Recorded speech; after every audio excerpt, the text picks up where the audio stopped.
ಲಾಲ್ಬಾಗ್ನ ಫಲಪುಷ್ಪ ಪ್ರದರ್ಶನಕ್ಕೆ ಈ ಬಾರಿ ಭರ್ಜರಿ ರೆಸ್ಪಾನ್ಸ್ ಸಿಕ್ಕಿದೆ. ಗಣರಾಜ್ಯೋತ್ಸವದ ಪ್ರಯುಕ್ತ ಲಾಲ್ಬಾಗ್ನಲ್ಲಿ 215ನೇ ಫಲಪುಷ್ಪ ಪ್ರದರ್ಶನವನ್ನ ಆಯೋಜನೆಗೊಳಿಸಲಾಗಿತ್ತು. ಇನ್ನು ಗಣರಾಜ್ಯೋತ್ಸವದ ನಿಮಿತ್ತ ಜನಸಾಗರವೇ ಹರಿದು ಬಂದಿದೆ.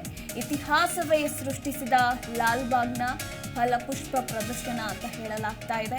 ಇನ್ನು ಒಂದು ದಿನಕ್ಕೆ 96,000ಕ್ಕೂ ಹೆಚ್ಚು ಮಂದಿ ಫ್ಲವರ್ ಶೋ ಅನ್ನ ವೀಕ್ಷಿಸಿದ್ದಾರೆ ಅನ್ನೋ ಮಾಹಿತಿ ಕೂಡ ಸಿಕ್ಕಿರುವಂಥದ್ದು. ಇನ್ನು ಫಲಪುಷ್ಪ ಪ್ರದರ್ಶನದಿಂದ ಒಂದು ದಿನದಲ್ಲಿ ಸುಮಾರು 65 ಲಕ್ಷ ರೂಪಾಯಿ ಕಲೆಕ್ಷನ್ ಕೂಡ ಆಗಿದೆ ಅನ್ನೋ ಮಾಹಿತಿ ಸಿಕ್ಕಿದೆ.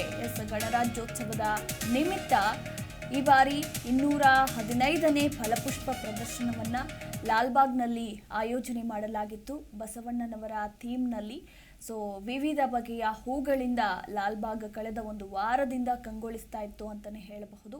ಹಾಗೆ ಈ ಬಾರಿಯ ಈ ಫಲಪುಷ್ಪ ಪ್ರದರ್ಶನಕ್ಕೆ ಭರ್ಜರಿ ರೆಸ್ಪಾನ್ಸ್ ಕೂಡ ಸಿಕ್ಕಿದೆ ಅಂತ ಹೇಳಲಾಗ್ತಾ ಇರುವಂಥದ್ದು. ಕಳೆದ ಒಂದು ವಾರದ ಹಿಂದೆನೇ ಆಯೋಜನೆಗೊಳಿಸಲಾಗಿತ್ತು ಗಣರಾಜ್ಯೋತ್ಸವದ ಪ್ರಯುಕ್ತ. ವೀಕೆಂಡ್ ಸಂದರ್ಭದಲ್ಲಿರಬಹುದು, ಹಾಗೆ ನಿನ್ನೆ ಗಣರಾಜ್ಯೋತ್ಸವದ ಸಂದರ್ಭದಲ್ಲಿ ಜನಸಾಗರವೇ ಹರಿದು ಬಂದಿದೆ. ಹೀಗಾಗಿ ಭರ್ಜರಿ ರೆಸ್ಪಾನ್ಸ್ ಜೊತೆಗೆ ಭರ್ಜರಿ ಕಲೆಕ್ಷನ್ ಕೂಡ ಆಗಿದೆ ಈ 215ನೇ ಫಲಪುಷ್ಪ ಪ್ರದರ್ಶನದಲ್ಲಿ.